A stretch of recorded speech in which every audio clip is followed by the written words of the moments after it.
to the Stranger Still podcast. My name's Kathleen. And I'm Miles. And we are reviewing each episode of Season 4.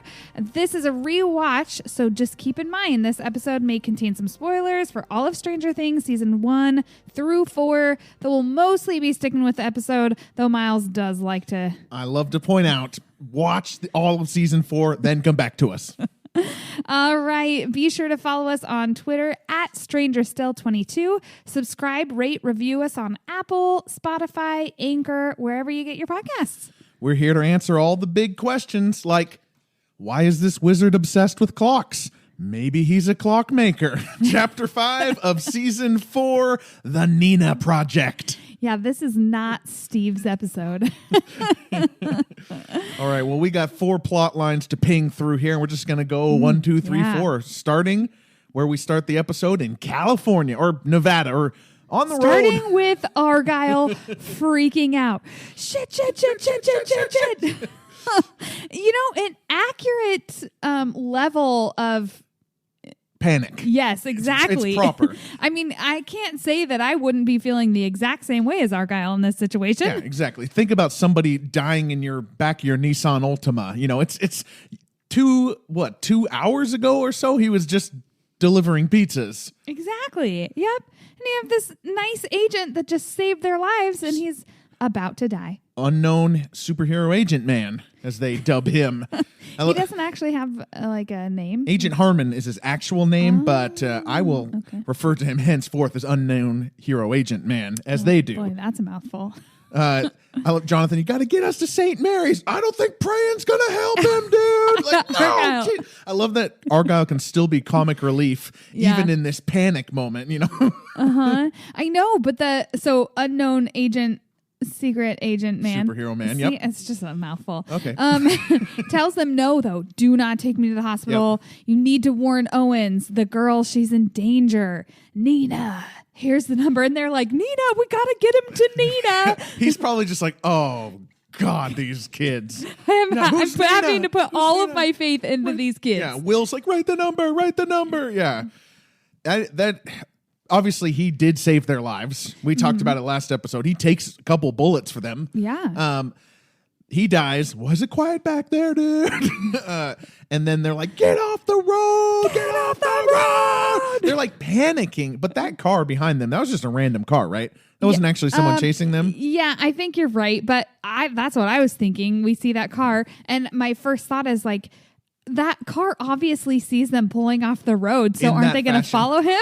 Exactly. But no, it must have been just like a regular old car, but made them realize like we can't stay on the main road because eventually they're going to be looking for us. So we need to get off the beaten path, which was smart. And they go to the same place that they were hitting golf balls. Is it the same little junkyard? Yeah, that same little junkyard. Yeah. Oh, I do want to touch on the other agent who's still alive. I don't remember his name, but yes.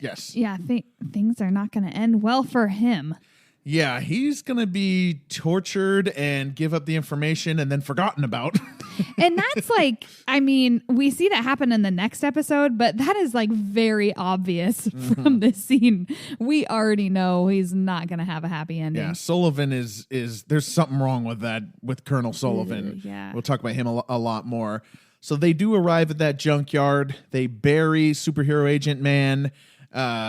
Argyle is still flipping out. And this is like his maximum flip. He's like, I don't know what they're going to kill her, kill us, kill him. I don't know what order they're going to kill us in. Yeah, but Jonathan is able to get him out of the way, go smoke some purple palm tree delight. Absolutely. And but Mike is going through he is freaking out. He's blaming himself a bunch for this whole situation. If he had just shared with 11 how he felt, then maybe they wouldn't be in this situation. And then Will, trying to be a good friend, trying to tell him actually exactly what he's feeling. Sometimes it's hard to open up like that. You know, what if they don't like the truth? Yeah, especially to people you care about. You know, this is that first little, well, not first, but this is the next step of Will getting closer to telling Mike how he feels. It's so rich to me to watch because, you know, now the actor has come out and said, yes, Will is gay. obviously we already all knew that, and yes, Will is in love with Mike. Yeah. There's still like room for interpretation. What does it mean to be in love? You know, I don't think that Will wishes Mike would dump 11, be gay, and be with him. You know, it's a more complex, desire than that. And I love that. I love this rich plot that Will is going through, because for seasons 1 and 2, Will is just the MacGuffin. Yeah. So the fact that we've gotten this plot for 3 and 4 and really going into 5 for Will, you can see that. But it's cut off because Mike realizes that how in the world could the agent have given them a non-working pen?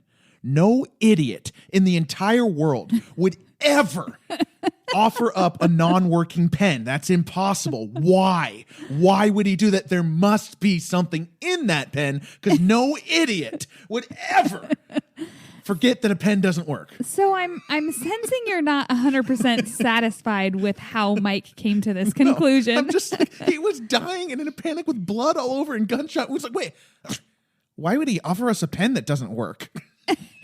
But you know what? He was right. He was right. He was right. All right. Maybe a little bit of cheesy writing right there. People make mistakes, Mike. But it got the job done. It does.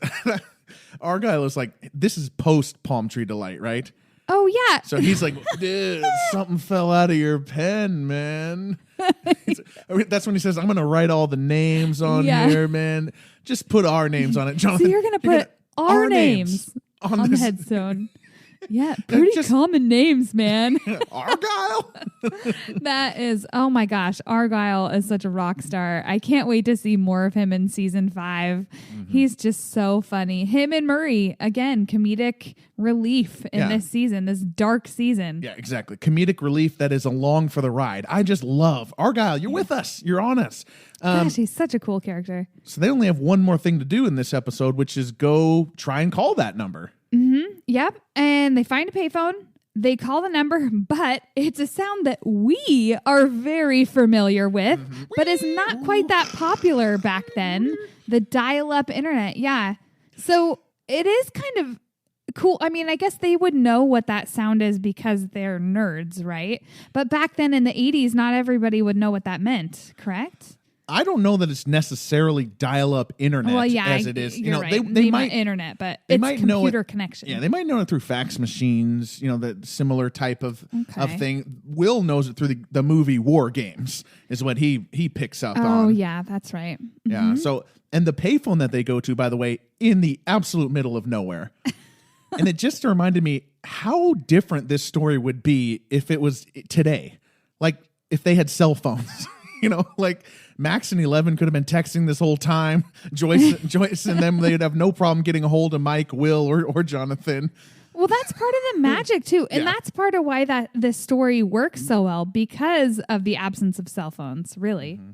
And they decide that they're calling a computer. We got to go to the only hacker we know. Susie. Susie.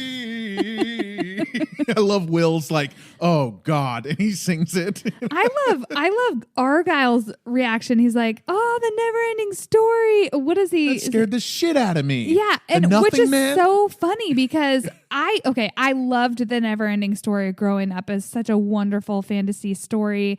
I actually hope that they'll make a remake someday, but in reality, that is freaky. The nothingness, that is like a super scary concept. So I really like that Argyle says that in that moment. As he poignantly adds, that's some proper existential shit, man.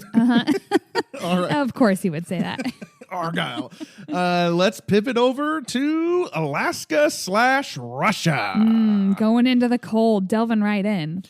So Hopper, go ahead. Yeah, no, that's what I was going to say. Hopper has been captured again, and they are beating the heck out of him, which is one of the reasons this season is so hard for me to watch, because Hopper is my favorite character, and I hate seeing him tortured, and there's just too much of it in this season. There is so much. He's thrown into the cell.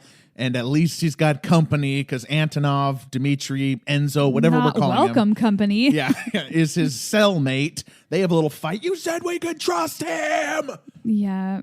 And Enzo, we gambled today and we lost. Yeah. Enzo does have a good point. Like, you think this was my plan? Yeah. Like, Right? I mean, and it really is a good point on other levels too. Like, Hopper is in prison. This was his slimmest chance to possibly get out. So of course it went wrong. So, and I actually have a question about this. Did Hopper share with Enzo the extent to which the KGB would also want Joyce and Murray? Because I don't know that Enzo really knew all of that, because the KGB is very aware of Joyce and Murray and their part in foiling their Hawkins underground base and stuff like that. I feel like that kind of as a miss on Hopper could have led to some more caution from Enzo, maybe another level of risk that they could have calculated together. I mean, I'm a defender of Hopper in all worlds, but maybe that wasn't a piece to keep secret. Yeah, but how is he supposed to trust Enzo? No, that's a good point. I mean, yeah, Enzo is in this for the money. Yeah. Yeah. Yeah, and they try to bribe a guard, but Hopper's just not ready for plan B. He's This is just like a really sad moment when Hopper opens up and you learn a bit about his past. Yeah. Obviously, we already knew about his daughter, Sarah, but we find out that he had been in the Vietnam War, that he was one of the people that mixed up the Agent Orange. And then we hear of how it affected him as well as all of the other people that he, all the other soldiers that he was with. It caused all of these birth defects, and that really happened in real life. It did. And how he blames himself for his daughter Sarah's death. Yeah, for having a baby at all. Yeah, for not sharing it, for just hoping that he would be able to have a normal child, and then it turns out she suffered. And he says that too. She suffered. And I think he comes to a real reckoning there that while he saw himself as saving 11 and saving Joyce, he realizes they were saving me. They didn't need me; I needed them. Yeah, and I thought I was cursed, but I am the curse. Yeah, and there was a really just great thread there. The speech was great. I will say just one embarrassing little theme that went through my mind was Hopper's talking about all the crooked spines and eyes popped out that happened, and I was like, oh, maybe Hopper is Vecna who time traveled. What an idiot! You stupid idiot, Miles. But he finishes the speech, and the Demogorgon, the theatrical timing of this Demogorgon in that other room is now's my time to roar. Right, roar! We're as low as we could possibly be, or as low as we think we could possibly be, and then we discover what this the Russian soldier meant by you're going to be in so much more pain, or whatever he said. And it is the Demogorgon. Yeah. David Harbour's subtle reaction to the Demogorgon, the roar of it, he barely reacts. He's like, yeah, that's about right. And Antonov's getting up, what the hell is that thing? More alarmed, more curious. You're right about one thing. We are going to die in here. Joyce and Murray? Yeah. Gosh, yeah. We just jump through people in this episode. Yeah, honestly, I look back, the episode was an hour and 15 minutes long, but it really flew by. Yeah, There's just a lot to cover. It has a lot of work to do. Yeah. This is the episode that's working to get us. This is the workhorse, plowing the fields. So we've got Joyce and Murray, who are now loaded into the plane, tied up by Yuri. If you're ever in Alaska, I like how lighthearted this whole scene is. I mean, you have them who are trying, you have them trying to save Hopper, and yet you have this cheerful music. You've got Yuri making all these jokes. He talks about his mom, and he makes the joke about his mom being dead. I'm so sick of your, oh my God, I'm so sick of those jokes. They piss me off. They're not even funny. They're just lies and then laugh. Well, that's why it makes it funny. They're so cheesy. Well, I think that they're funny. Yuri, my mom's dead, tired of living like a bum.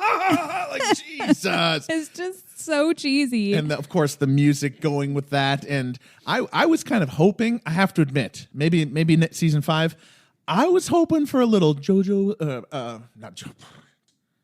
You call yourself a musical expert. I know. I was starting Come to do Get on. Back. I'm trying to and that Georgia's always on my mind. Back in the U.S., back in the U.S., back in the USSR. Oh, that would have totally made sense. Those Ukraine girls really knocked me out. They usually like nail the music, but I don't think they had the money for a Beatles song.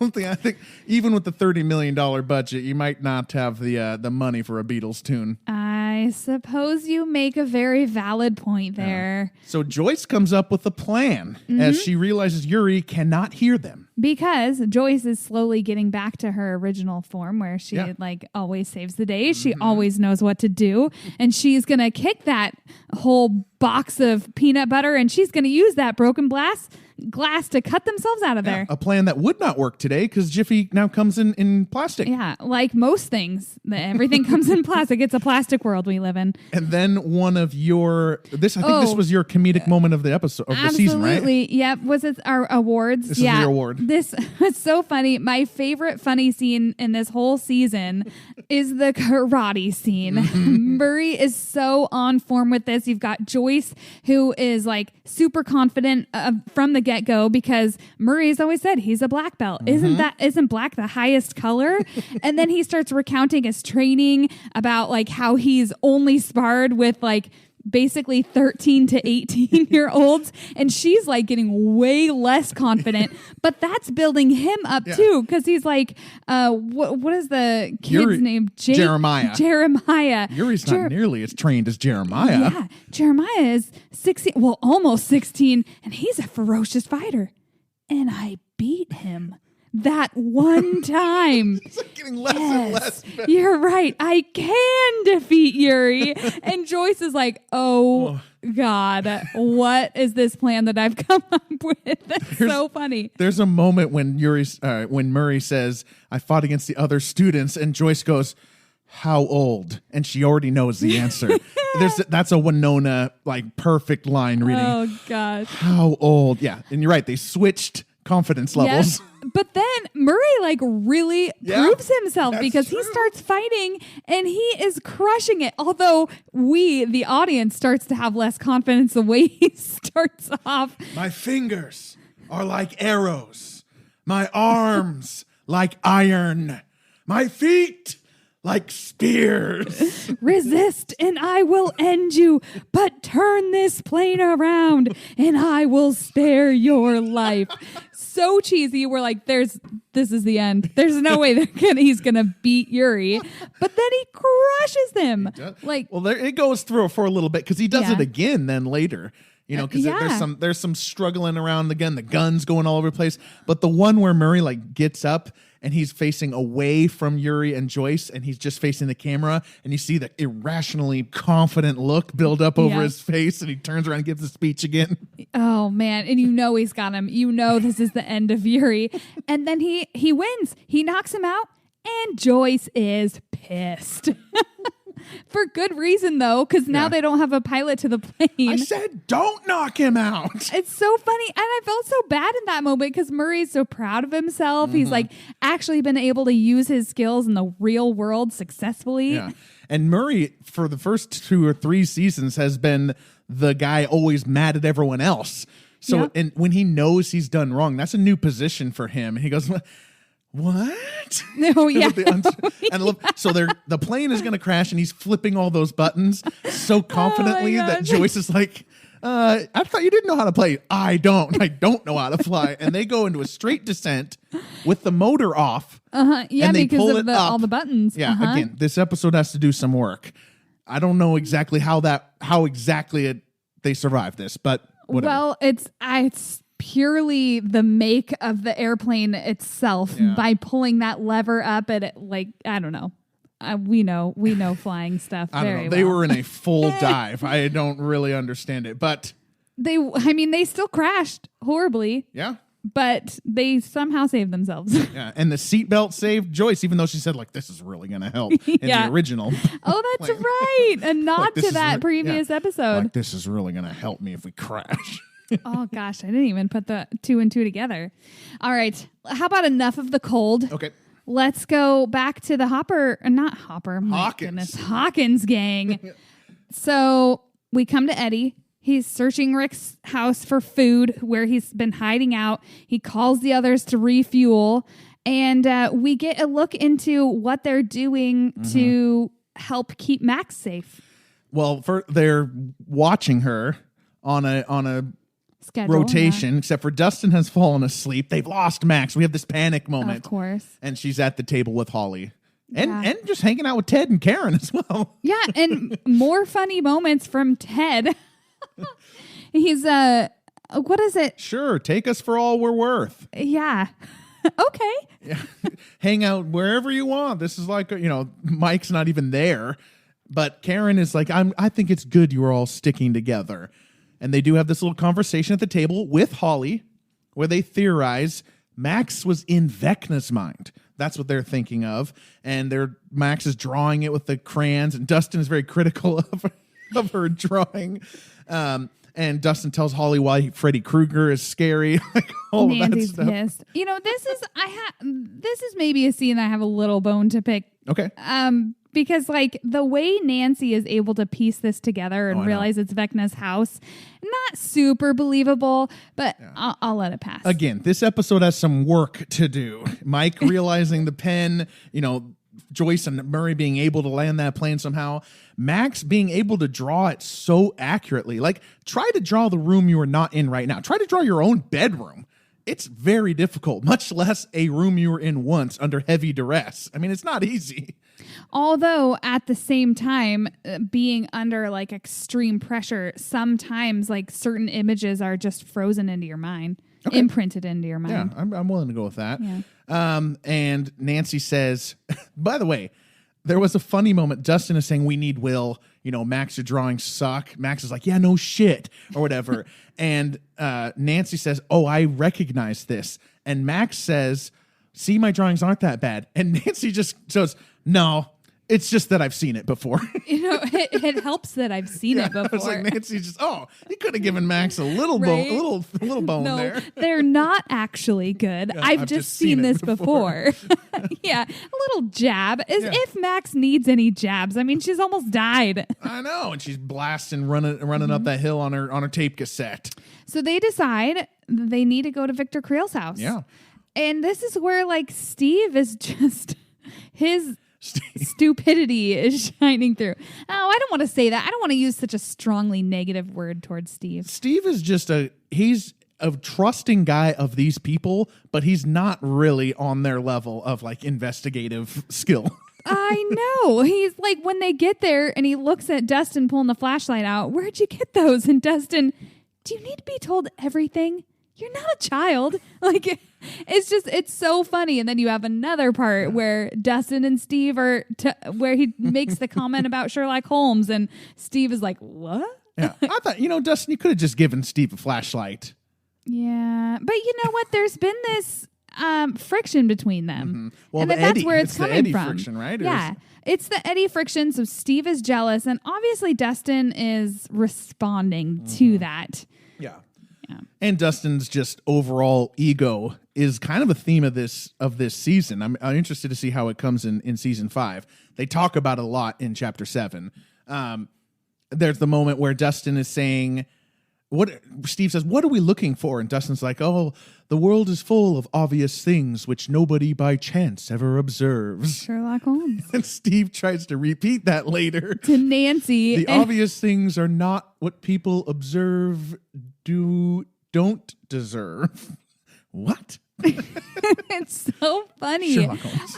I do feel so bad for Steve because he's definitely not as smart as the rest of them, but he's such a good, nice guy that we love him so much. And he comes in handy when the sports stuff has to happen. Mm-hmm. So Max sees the real clock in the Vecna house, which is the one that's in her visions, and she tells them that.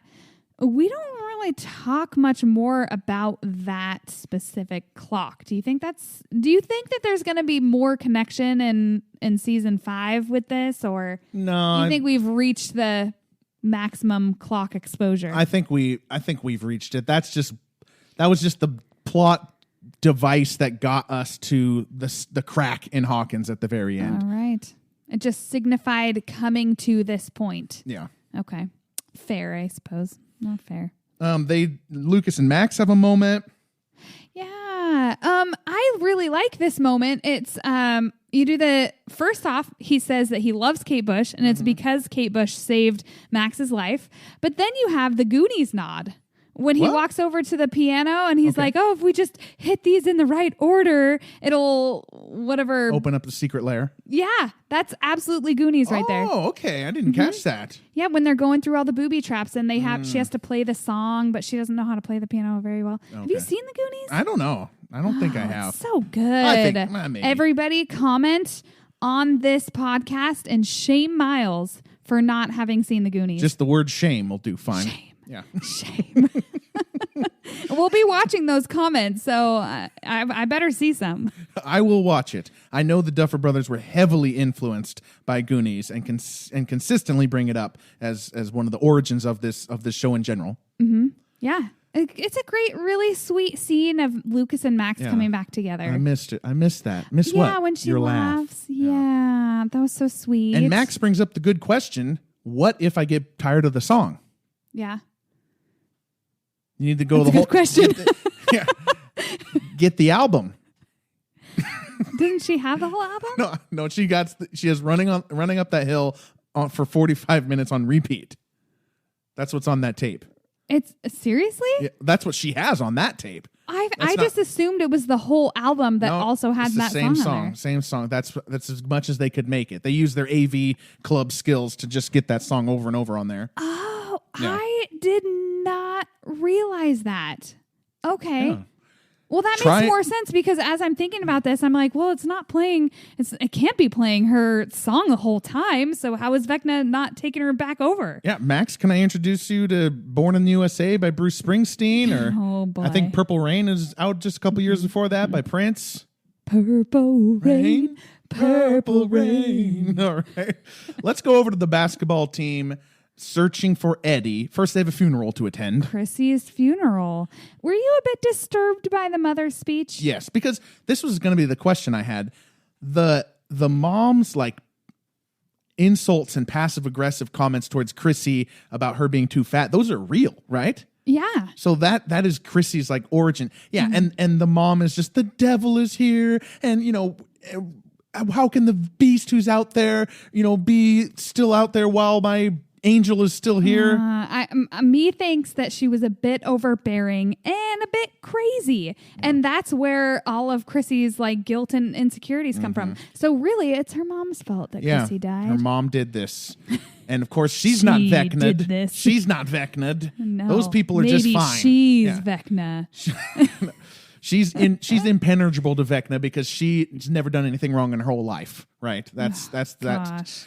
Jason is in the pews there. He is fuming. Patrick sees the clock while sitting in the pews. Mm-hmm. And then we know his time is ticking. Yeah, ticking away. And then Patrick, I feel bad for him in the moment when they all kind of gather in that little room to talk about the plan. And Patrick says, they might have cursed us because something's going on with me. And they're like, Patrick thinks he's cursed. Like, they just make fun of him. Yeah, it's like, guys. Who's laughing now, dude? Well, not Patrick. I know. That's my point. But Patrick... Because Patrick dies. So this guy has got to be like, maybe Patrick was cursed. No, that I don't think anything bad ever happens to that guy either. He figures out a way to blame someone else for that. Should happen to him. What a jerk. I feel so bad. He's actually a pretty nice guy. Patrick's the nicest of the rest of the basketball team that we meet. And then there's one basketball player who goes, hey, there's a drug dealer who's not home. He's in prison, but there's activity at his house. He is connected to Eddie by being the supplier. I don't know if this is anything, but I thought I'd say something. Like, of course that's something. It's probably nothing. It's nothing. What are you talking about? Oh, Again, gosh. This episode has to do some work. And Jason's in full form too. God, just every one of his scenes slowly brings him closer and closer to us wanting him dead. Yeah. I mean, he is coordinating the mourning and directing them how to feel. I mean, it's kind of wrong. It's kind of weird. Him and Chrissy's mom, they're on the same level. They are on the same level. I don't like either of them. I wonder if Chrissy's mom died in the quote unquote. We don't see that she didn't. Yeah, that's true. So Jason and the gang go to Reefer Rick's house where Eddie is hiding out. He hears him pull up. He flees to the boathouse. Yeah, there was a really cool thing I wanted to talk about, which is they're all in the pews wearing the black suits, right? Oh, yeah. They're teens mourning a teenage girl wearing these black suits, and that's very touching. And you know, you do feel a little bad for Jason there while he's listening to the eulogy of his girlfriend. And then they go to this house to hunt Eddie. Suddenly the black suits take on a different meaning. Like, here's the evil goons. Like, so I just thought it's kind of interesting. The same costume for these guys kind of means two different things across both of those scenes. Yeah. And they're definitely out for blood. Nothing like what they said earlier to Lucas. Yeah. They've got these bats, heavy implements in which to beat somebody to death. Yes, exactly. Like, you know that Eddie would not walk out of that situation alive had they caught him. Yeah. That was all talk to Lucas for sure. They're going to kill him. They want to kill him. And Eddie takes the boat out of the boathouse after radioing to Dustin in vain for a long time. Yeah. But they've got it off, I guess, at the Vecna house? Yeah, no. So as they were searching the house, Dustin had left his backpack downstairs with the walkie. Okay, that's what it was. Yep. So they are not to be reached. I love as Eddie is rowing out that he talks to the motor, you know, just the great little acting moment from Joseph Quinn. Oh, you gotta help me out here, man. Just talking to the motor. He's such a great character. Oh, it's so fun. But of course he can't do it. So he starts rowing, but Jason and his friend, Jason and Patrick, being the athletes that they are. They can swim. Oh yeah. Yes. And they are like, are you impressed how quickly they're gaining on the boat? Because I thought it was pretty far out in the lake. They swim like swim team captains. Yeah. Well, Jason probably is a swim team captain. He's probably captain of all the teams. He's that guy. Yeah, he's that guy. That everybody loves, but also loves to hate. So this little chase scene, we're feeling it. We're feeling uneasy. The music here is the same track that Alexei died to, by the way, right after Alexei in season 3, and also appears in the Battle of Starcourt. So we're like, it's that dun dun dun dun dun dun dun dun dun dun. You know, it's like, you know, it's getting our blood up. You know, somebody's about to die. And at the same time, the Scooby Gang, they're going up the hill, following their up the stairs. Yeah, following their flashlights, and Vecna is plugging his Ethernet cable connections suspended in the ceiling, and not in the ceiling, the attic. Thank you. Yeah. Gosh. Words are hard, guys. And it's just getting more and more menacing. And then Patrick levitates out of the water. And his bones snap like so quickly. Yeah. Quicker than any of the other ones. They don't beat around the bush this time. Yeah, I think they were just like, okay, you know, everyone knows what's going to happen. I feel a little bad for Patrick. We don't get to see his visions. We don't get to see Vecna talk to him. Vecna never even says, Patrick. You know, he never even says that. Yeah. Maybe it's just because at this point we get it, you know? So I don't know how you felt when you watched this, but when I was watching this, I thought, like, finally, Jason's going to see that it's like something supernatural. Yes. But that ends up like completely backfiring, and he still blames Eddie. I've got a lot of thoughts on that. I'll share at the beginning of next chapter. Oh my gosh. Stay tuned, folks. Oh, yeah, that makes me so mad. But yeah, I was feeling vindicated in this horrible, sad moment where Patrick dies. And you think that Eddie will be saved at this point. Yeah. And the Scooby Gang's flashlights explode. Yeah. Patrick dies. You know, the whole plot here for the Scooby Gang, too, was kind of interesting. It was a case where all of our main characters, our main guys, Dustin, Steve, Nancy, they were working on discovering something that we, the audience, already knew. Yeah. They actually think Vecna might be actually in there. You know, because they ask each other, do you think he's in there? Because they think of it as gates. You know, there must be, there's some creepy thing in there that's doing this. So I think that's why some people think this episode maybe was a little lower on the totem pole. I don't know. This one has the lowest rating, I believe. I don't know. I think it's a necessary episode where it gives us all of this information that we need to be able to move forward with the story. And every season had one.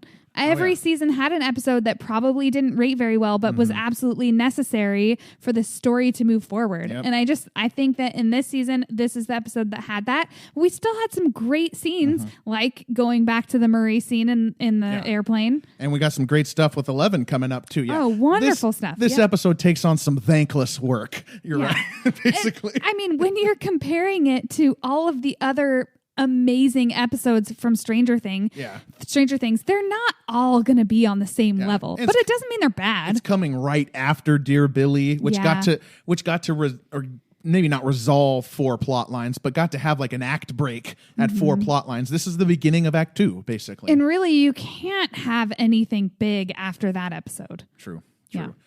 Over to 11? Yeah, over to the Ruth, Nevada facility. Yeah. So she's in the car. They're heading into the middle of the desert, or so it seems. And they arrived at this underground bunker. Used to be a ballistic missile bomb storage facility? I guess so. ICBM bomb. I don't know. Maybe that was a nuclear bomb. I don't know exactly. I didn't look that up. So, there was music playing, and I don't know if you remember this scene, if you don't remember that part, but there was music playing that kind of sounded like 11's song. I know it's music that was played previously in Stranger Things. We will be talking about that. Okay. All right. I'll move on from that. We'll revisit it later. Owens is walking 11 down there. She's a superstar celebrity. These people, they're gawking at you. They believe in the cause. They believe in you. You're bigger than Madonna. And you're like, your hope is going up. Yeah. Your like happiness that you feel like you're finally going to get her powers back. 11's got a team with her, except for there's one guy on the team that maybe we didn't expect, which is Dr. something Brenner. I forgot his first name. Dr. Brenner. Dr.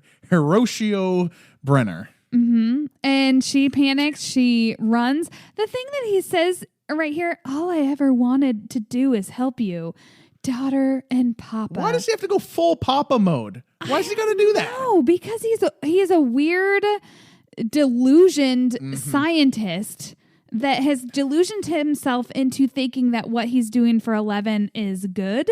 Yeah. And that he's actually helping her and that she is actually truly like his daughter. But in reality, he is just this man of science that's obsessed with like pushing the limits. Yeah. And she bolts out of there. Turns out she's not exactly like Madonna because she gets to the doors and those 3 guards come there and they're like, where do you think you're going? Like, yeah, because then it turns kind of into a prison. You wouldn't do that to Madonna. At the MTV Music Awards, she didn't like try to go out a door and have 3 guards be like, where do you think you're going? Just pointing out that they are not treating her like Madonna. But, Owens does say it in the previous episode, there's no going back. If you decide to do this, which I hope you do, there's no going back. But they drug her. They shave her head. Like, I mean, this without her consent. I mean, it's how bad of a betrayal is this of Owens? I don't think it's a betrayal. Okay.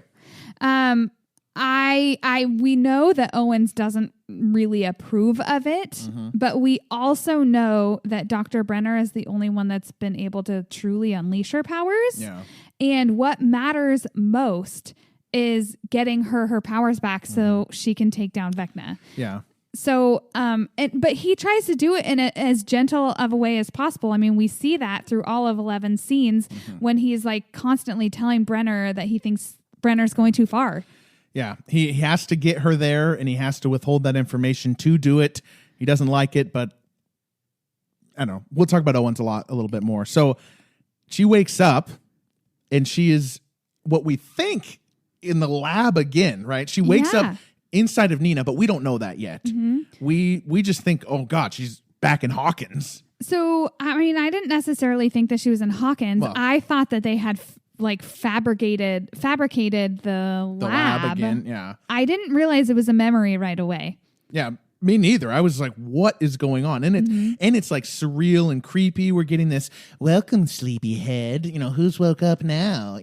Thanks for joining us finally. This orderly character, this is the worst thing he ever does. Sleepyhead, sleepyhead, sleepyhead. You know what? People are allowed to sleep in, okay? Why'd you go to bed so early, sleepyhead? I'm a Tell us night how you really night feel. owl. Oh man, talk about opposites attract. We're You're a morning. like different levels.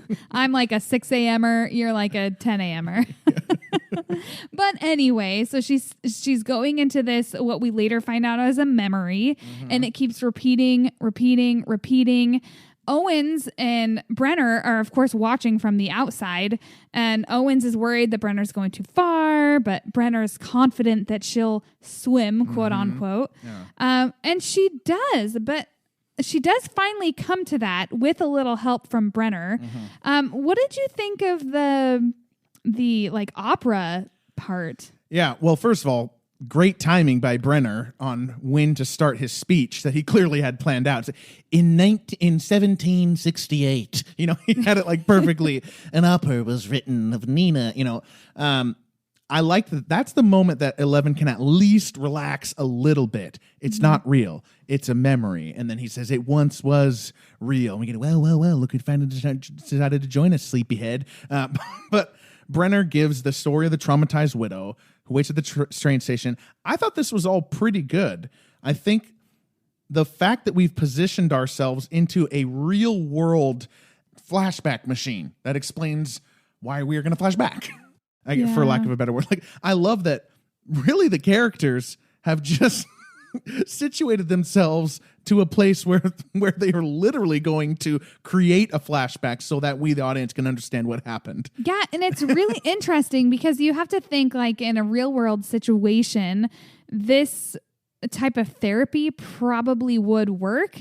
But what's unique in this situation is that 11's whole life has been recorded, basically. Yeah. And so they are actually able to use actual footage of what she's experienced to manipulate her mind with drugs into opening up those repressed memories. Yeah, and they got all the TVs in there, and the saltwater bath. So Nina is just a giant casing with all that stuff, all that apparatus rigged up. Gosh, it was so cool to me, very interesting to me to be able to delve into her life pre-Upside Down, pre-season 1, how she came about her powers, seeing all of the other, what do you call it? Students, numbers, peers, prisoners, and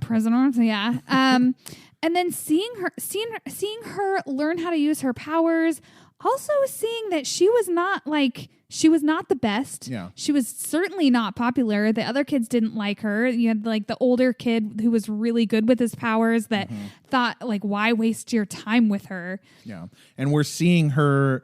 So how old is she here? 8? Maybe if she's 12 in season 1, this is 4 years before 10. there. No, I think she's. Oh, you think it was 4 years? I think she's 12 in season 1. So this is 79. That was 83. So I think she's 8 years old. Okay. I love the little reminders we get when she looks in the mirror and stuff like that. They do a good job, like reminding us. Actually, this is little 11.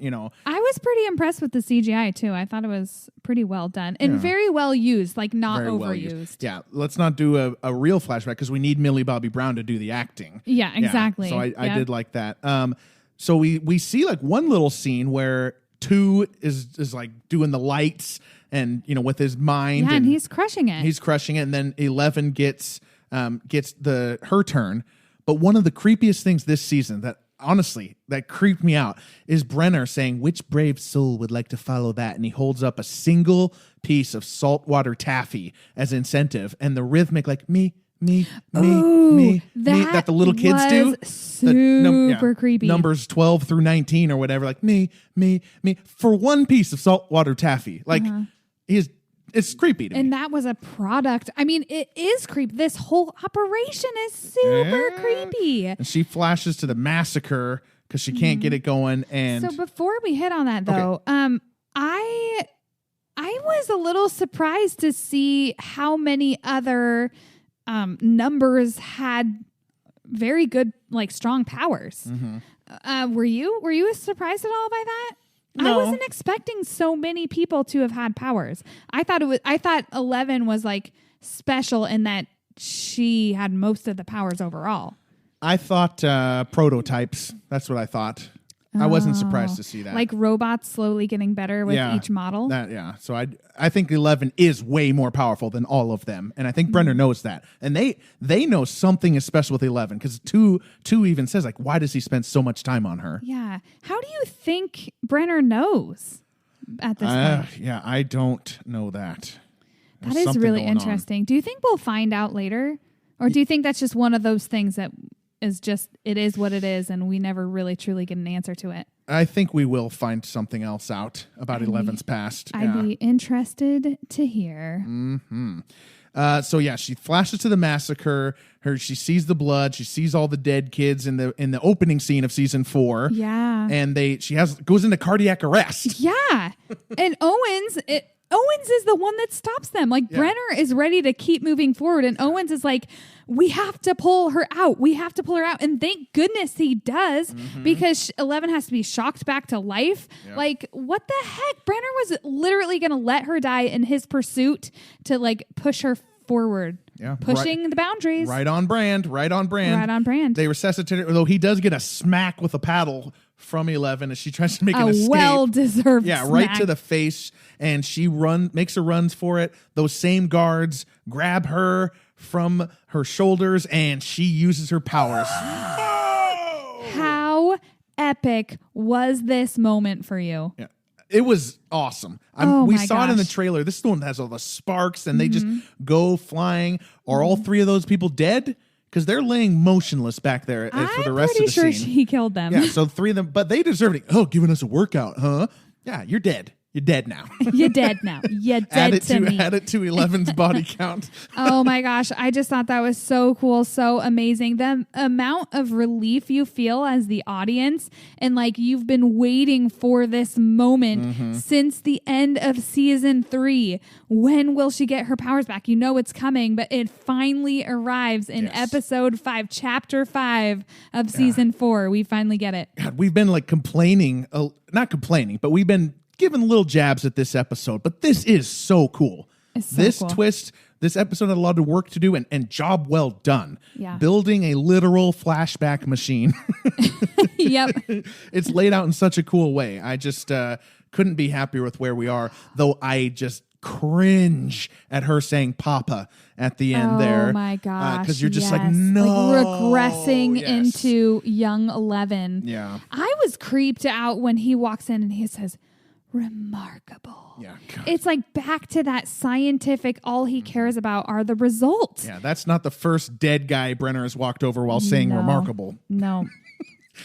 All right. Well, we end every episode with a feeler moment and music moments from me and a final question. You know, it used to only ever be one music moment, and now this whole season it seems like it's been 2 every episode. It's evolved to 2. Yeah. Weird. All right, let's go with your feelers.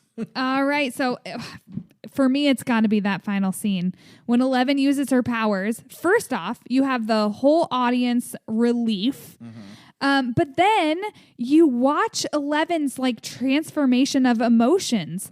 First, so when she tries to use her powers against Dr. Brenner, first you have that feeling of like confusion and pain when she's unable to use her powers, and then ultimately helplessness, which then leads her to regress back into trusting Brenner again.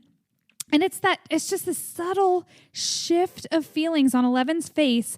It's like almost imperceptible to see the way it like fluidly moves through each emotion. It's just incredibly portrayed by Millie Bobby Brown. And ultimately you're left with this sadness as an audience, just watching her put her trust in Brenner again, but also as an audience knowing that this is the answer to her getting her powers back. And you know that 11 feels that way too. There's a big part of her that feels that way, but there's also that helpless part of her that's just regressing back into her childhood self. Papa. So sad. So sad. And amazing acting. Oh. Well, let's stick right there for the music moment, because that is right where I want to be. And I want to talk about that little theme, 11's theme. It's different in season 4 here. It's not what it was in season 1. We get a dark, wobbling, what I call quote unquote not right version of 11's theme. Let's listen to the season 1 version of the theme. Ooh, yeah. So that we can kind of get the compare and contrast. All right.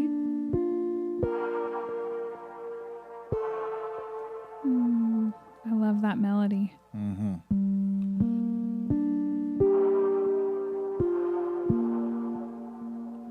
And what scene is this playing in? So this plays in a number of the scenes, usually when it's related to Mike and 11. You know, like Mike is missing 11, or 11 is kind of discovering the world through the kindness of Mike. Okay. So that theme, but it's still very sad and very doesn't resolve. Almost melancholy. Yeah. But here, a couple times this episode, we get some wobbling, some modulating, some out of tune, distorted version of the theme. Tainted. Let's listen. Oh, yeah. I love the resonance. Oh.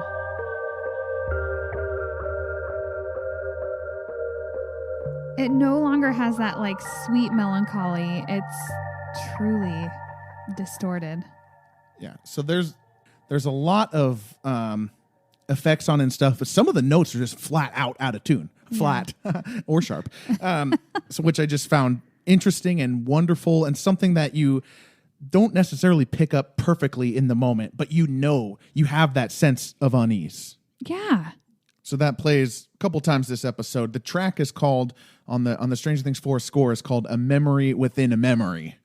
All right, my second musical moment is Nina, the opera, the play, the aria that we hear. There's actually 2 operas from the same year with the same name, both about Nina not knowing her husband is dead and waiting on the train, written separately, one in Italian, one in French.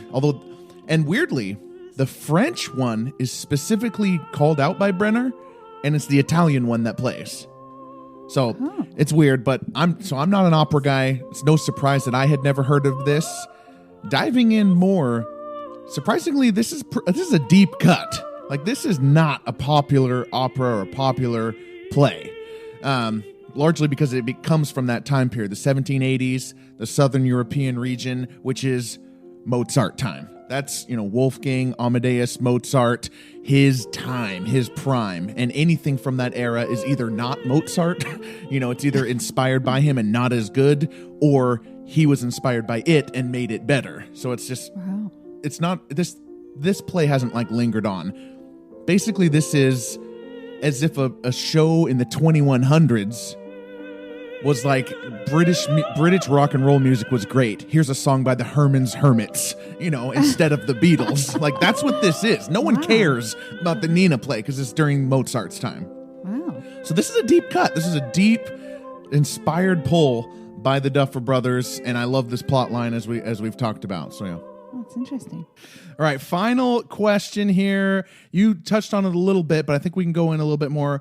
How did you feel about the CGI that was done for young 11 here, as they took another actress, a younger actress, and put Millie Bobby Brown's face over her, compared to recent CGI experiments with this same technology, such as Luke Skywalker and Nick Fury and Captain Marvel. They do Robert Downey Jr. in Civil War. The Irishman did it with De Niro, Pacino, Pesci. How did you feel about this CGI? I feel like it's kind of difficult to compare it to anything else. It's just used in such a different context. Mm-hmm. First off, I thought the Luke Skywalker, I'm glad that they used the CGI, but it was a little off-putting because it wasn't like the best CGI. Nick Fury's was pretty good. Mm-hmm. I don't know. I was completely okay with it. Yeah. It was obviously CGI, but it was like close enough that it didn't seem like overly fake, too overly done. And they really use it sparingly, which I think is important. I think it's a very good tool to tell the story in this way. And so I don't know. I'm okay with it. I thought it was pretty decent. The sparing use is my basic point as well. They do a good job. Every time I think like I need to be reminded, I am reminded. it's really placed really well where they remind us that this is actually an 8-year-old girl standing here. I think it's also benefited by the fact that, Samuel L. Jackson playing Nick Fury, Mark Hamill playing Luke Skywalker, Robert Downey Jr. We know what those people looked like at the ages they're trying to get them because they were massive, famous movie stars. We don't really know what Millie Bobby Brown looked like when she was 8. No, she's 12 in the season 1. So we don't really she wasn't famous. She wasn't Mark Hamill in Return of the Jedi. She wasn't Samuel L. Jackson in Pulp Fiction. It was much less. And I just think that there's an advantage there, as well as, just the overall lack of talking. Talking is where that CGI, and 11 as a character doesn't talk that much anyway, so it kind of works out. Yeah, because I feel like when they are talking, they look like those video games. No, those human robots, and that just creeps me out. I don't know if I don't know. That freaks me out a bit. Human robot, not an oxymoron. No, they make the robots and they try to make them look like as human as possible. You've seen them, right? Yeah, I guess so. And it's just a little freaky, and so I'm glad that they didn't have her talking. Yeah. Well, I love it, and there's only one CGI moment probably throughout the whole thing that sort of gets me. There's one little part in chapter 7 where she's looking up where it looks a little wonky, but other than that, I'm completely happy with it. Yeah. All right. Well, we will be back for The Dive, Chapter 6. And boy, do we have massive stuff to get through after that. A lot of exciting stuff to break down. My name is Miles. I'm Kathleen.